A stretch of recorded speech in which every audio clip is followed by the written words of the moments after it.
Hello, hello, hello. It is I, Andy, with another Tangle Tales episode. I'm back. Hey, um, yeah, I'm sitting here in my bed, actually. It's the joys of work from home, and your spouse is also working from home, so you got to find your little areas that you can record in while they're on professional meetings. You get to talk about beer. So fun stuff. Yeah. So welcome back for those that are still listening or any new listeners. I've got some updates for you. Nothing too crazy going on. It is November officially, November 8th to be exact. Today, um, some some actual beer saloon updates. I have gotten dartboard set up. I've got some class games out on the tables, which is no news to anybody who's been in. But yeah, just got some games, various games spread out throughout the area. I'm now starting to work on taking the front service area where there used to be the food line for the barbecue restaurant and replacing that, getting that taken out of there, and then putting a bar top in. That's going to take some time. It's going to be construction, and obviously money and stuff are going to come into play. So that'll take a little bit more time, and then I'll put a service station out there as well, so that we can have, when you walk in, it actually looks like a brewery. So I've been talking about this for a while, and it's still going to be probably a good ways away, but I just yeah, I like talking about it still because it's good to keep your eye on the prize, keep the goal in mind. So that's definitely a big thing that we can do to change the ambiance inside there. But other than that, been seeing a lot of new faces inside of the beer saloon. I've had quite a few people come in that are doing the Texas Craft Brewers Passport, or what's it called? I guess it's just Texas Beer Passport, something like that. But they have an application that has all of the 296 breweries that are members of the guild on a map, and then people go and kind of like check in whenever they go there, which is super cool. And there are some people that are like really crazy into it and have done like 294 of them. So pretty interesting to see some faces from people all across Texas. So that's neat. Um, Beers are tasting good. I still have 4 beers on the 10, 12, and the 13 of mine, and then we have the collaboration that we did with the Texas Beer Company that's still available. So those are all tasting great. I brewed the 22-degree Tamave, which I believe I mentioned in the last podcast. The brew day was a little bit longer than I expected. The boil off was, I think actually I ran off.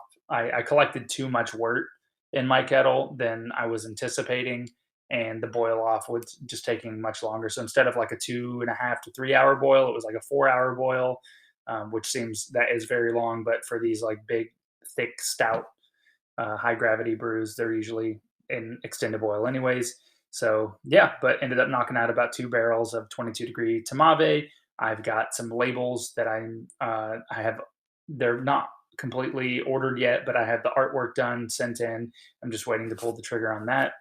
Um, and get yeah, so we'll have 16-ounce cans of that, and I'm shooting for the week of Christmas, so mid December or mid to late December. So we'll probably do like a big bottle or can release, rather a big beer release for that, and then probably some packages or something for Christmas. I'm looking at getting some more merch in, but here's the thing: if you've talked to me about this in person, or I think I've mentioned it on the podcast a little bit as well.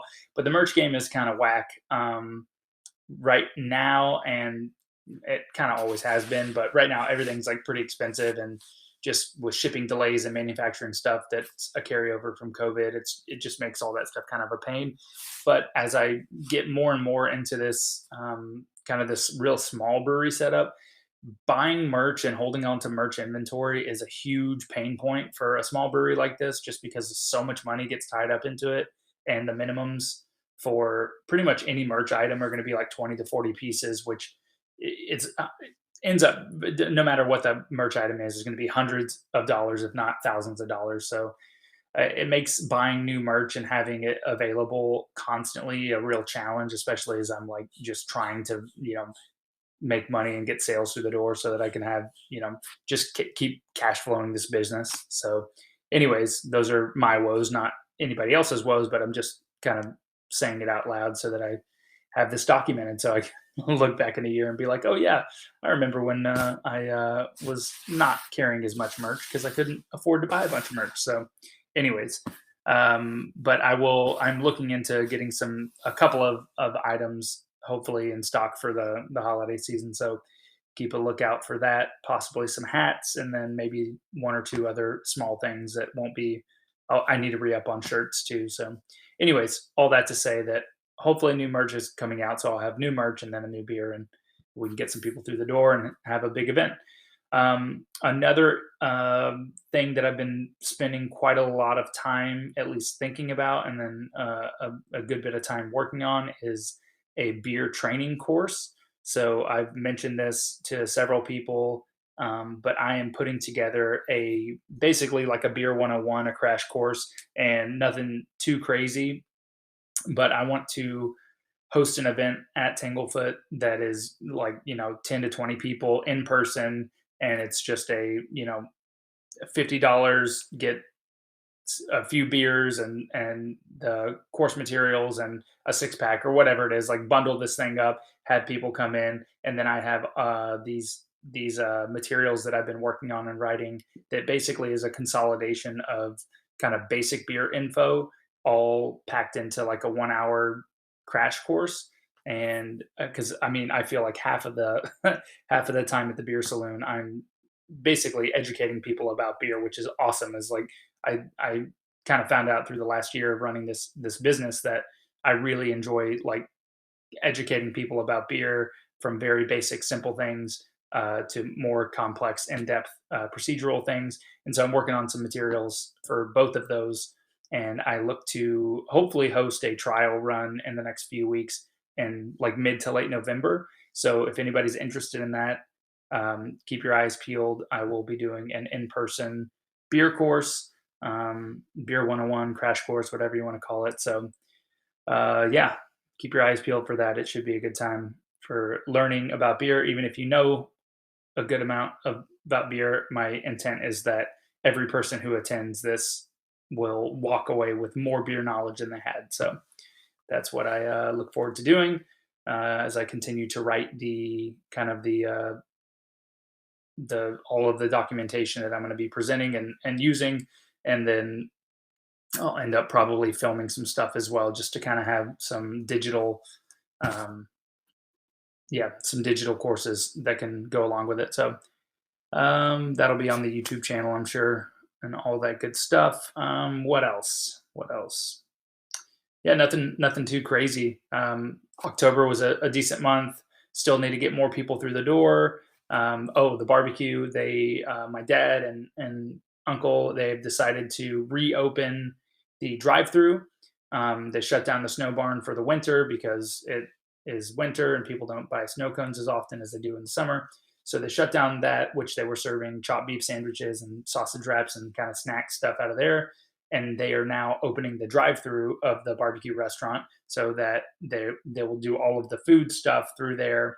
But unfortunately, that is going to be like 11 a.m. to 2 p.m. daily, which is pretty much no overlap. Um, there's like an hour of overlap for my hours at Tanglefoot, so I'm going to have to do some thinking about some food stuff. I may just end up getting a crock pot full of the chopped beef and just having that available, but essentially it's kind of a crapshoot. So no food options at the moment, but hopefully some snacks or something in the future. And if not, it's always BYOF, bring your own food if you want. So yep, that's pretty much it. I don't have too much more to say, but I look forward to this winter. I'm pretty excited about things that are happening. I'm seeing, like I said, more new faces coming in, and the beer kind of word is getting out around town. People are coming in, repeat customers that are really digging the beer. So hope to see you in there as well. But yeah, that's all I got. Thanks for listening if you are, and I will see you probably in another week or two. So that's it. Cheers. Have a good day. Bye.